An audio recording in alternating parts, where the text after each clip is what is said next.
धेरैजनाले मेरो शपिङको स्टोर कहाँ छ, हामी कसरी आउने भनेर इन्क्वायरी गरिरहनु भएको हुन्छ। सो आज हामीले मेरो शपिङ स्टोरको डाइरेक्सनको भिडियो साथमा लिएर आएका छौँ।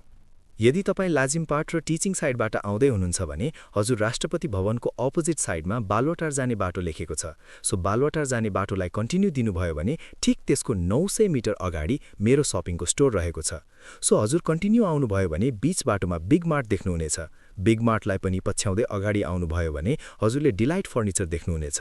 साथै यदि तपाईँ नक्सालको बाटो हुँदै आउनुभएको छ भने हजुरले भाटबटेनी देख्न सक्नुहुन्छ। भाटबटेनीबाट हजुर कन्टिन्यू अगाडि बढ्नुभयो भने हजुरले नेपाल राष्ट्र ब्याङ्क देख्न सक्नुहुन्छ। नेपाल राष्ट्र ब्याङ्कबाट पनि अगाडि बढ्नुभयो भने हजुरले रसियन एम्बेसी देख्नुहुनेछ। ठिक त्यसको अगाडि हजुरले फेरि डिलाइट फर्निचर देख्नुहुनेछ। डिलाइट फर्निचरबाट हजुरले दाहिने बाटो हुँदै आउनुभयो भने हजुरले न्युज 24 देख्नुहुनेछ। न्युज 24बाट करिबन हजुरले 2-3 मिनेट हिँड्नुभयो भने हजुरले युरोपियन बेकरी देख्नुहुनेछ। सो युरोपियन बेकरीको अगाडि मेरो शपिङको साइनबोर्ड देख्नुहुनेछ। साइनबोर्डबाट सिधा भित्र छिर्नुभयो भने हजुरले मेरो शपिङको स्टोर देख्नुहुनेछ। सो ढिला नगरी छिटो आउनुहोस् र स्पेशल अफरलाई ग्र्याब गर्नुहोस्।